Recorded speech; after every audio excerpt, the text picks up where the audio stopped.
Hvorfor skal studieturen gå til Berlin?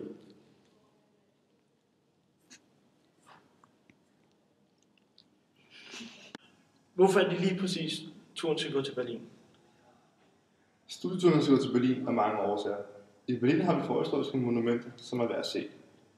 Brandenburger Tor, Berlinmuren, Kaiser Wilhelm Gedæchtniskirke, tyske caféer, Dorgaden i Berlin med gode shoppingmuligheder og det tyske natteliv. Hvordan er det tyske natteliv så? Det tyske natteliv i Berlin er meget kendt for at have nogle gode fester. Blandt andet er det kåret til at være et af Europas bedste steder. Det overgår blandt andre udlandske steder som New York.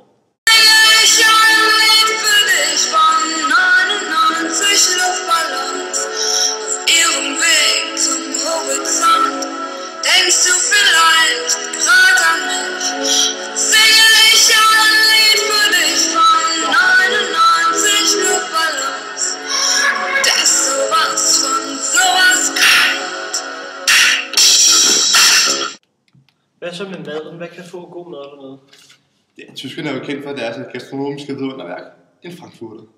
Vi ses på studieturen til Berlin!